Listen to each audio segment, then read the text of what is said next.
Hi everyone and welcome back to my channel. In today's video I'm going to be talking a little bit about shopping secondhand and buying on eBay. As I mentioned in one of my previous videos, this is something that I tend to do a lot. It saves me a lot of money and quite often you can find things that are brand new with tags. So if you're interested in learning how I shop eBay and secondhand, then keep on watching. This is probably the most obvious thing, but you really need to know exactly what it is that you're looking for. So are you looking for a specific style of clothing or are you looking for a specific brand?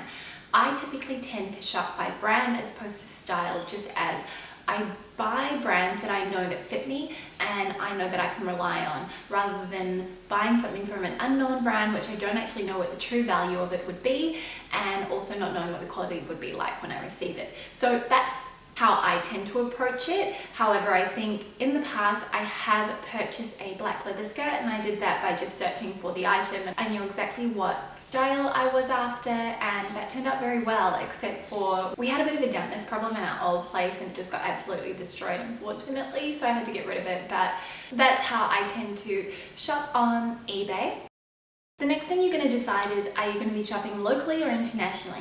Personally, I do an international search so that I can see what else is out there on the market, not necessarily just within Australia, as I find that this opens up so many more options, there's a lot more to choose from, and quite often you end up finding a piece that you like for a much lower price point than if you were buying it from an Australian or local seller.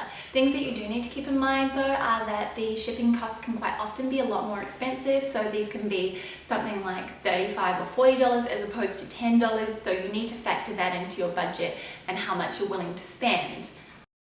Don't be afraid to ask the seller questions. You know, maybe you want to know what the insole of a pair of shoes is, maybe you want to know what the measurement across the waist or across the bust of something is, maybe you want to see further photos, maybe you've only put one up and you'd really like to get a better sense of what the piece looks like and what condition it is in.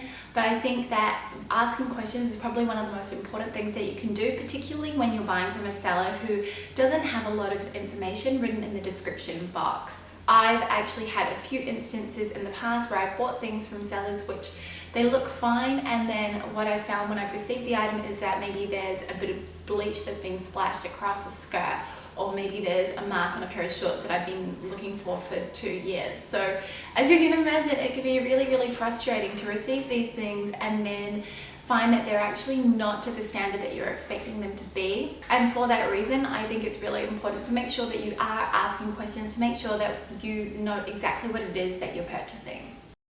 Again, just like what I was mentioning previously, are there enough photos? If there aren't, ask for more. I don't think there's any harm in it. It's easy enough to just take a photo on your iPhone these days if you want to be able to share an additional image or shot with someone. That's what I tend to do when I sell on eBay, and I don't see why the seller can't do the same for you.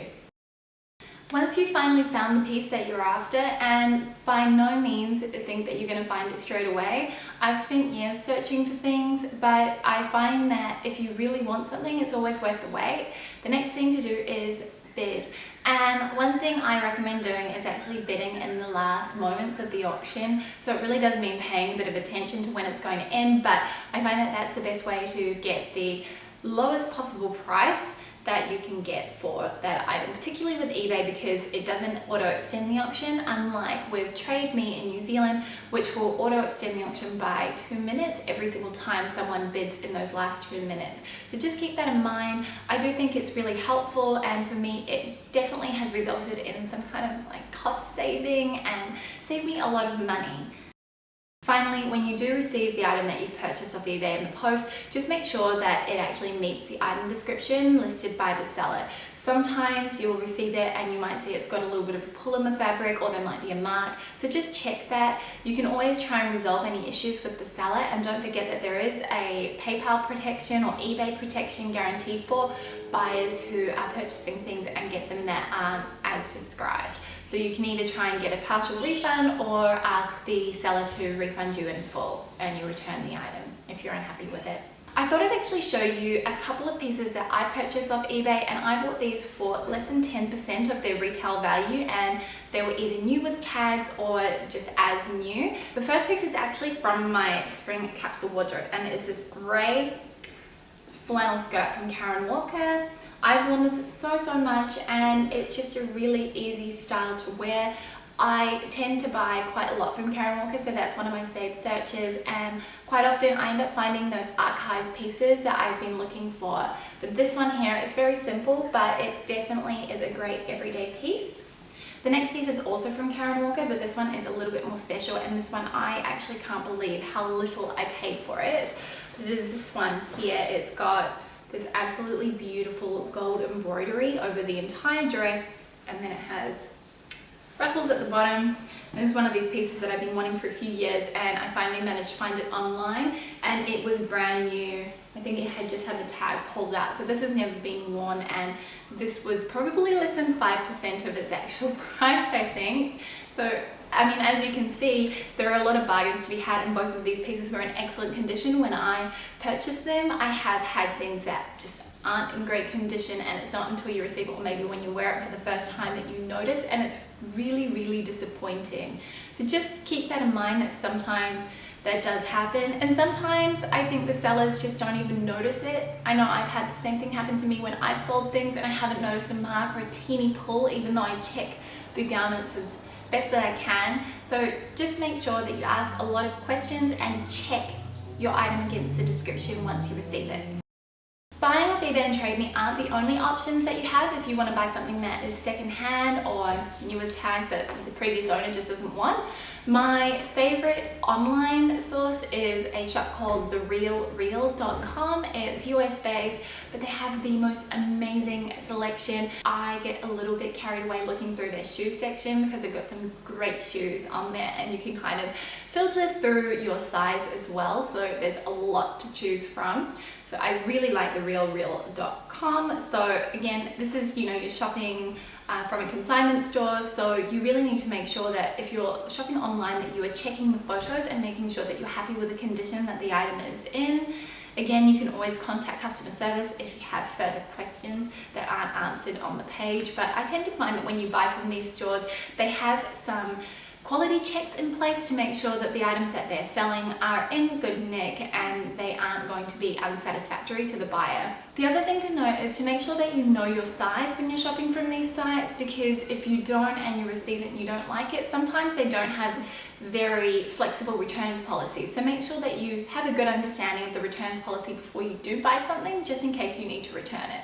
Other places that you can shop online are marketplaces like Etsy, which have a really great variety of vintage clothing.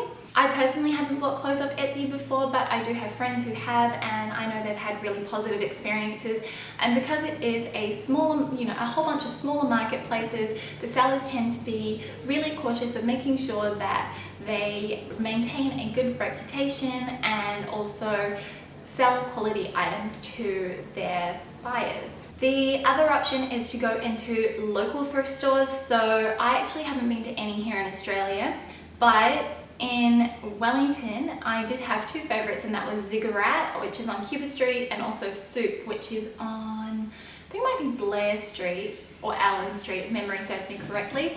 But essentially these are just physical manifestations of shops online which are consignment. It really does give you the opportunity to try the item on, make sure that it fits you. You can really check the quality of the fabric and the garment, so make sure that it's going to be comfortable to wear and that it's going to last and that the fabric isn't worn through or anything like that. So it does give you a better opportunity to really evaluate all of those things in person. I do find that they tend to be a little bit more expensive than if you were to buy it online, just because they do have the ongoing costs of running a physical store. However, I think you are kind of paying for the benefit of being able to have that additional experience of being able to try it on and, you know, feel the fabric and all of that sort of thing. So those are all of my tips for shopping secondhand or consignment or on eBay. I hope you guys found this interesting. If you've got any further questions, feel free to drop them in the comments box below, and if you like this video, give it a thumbs up and subscribe if you're new. I'll see you guys next time. Bye!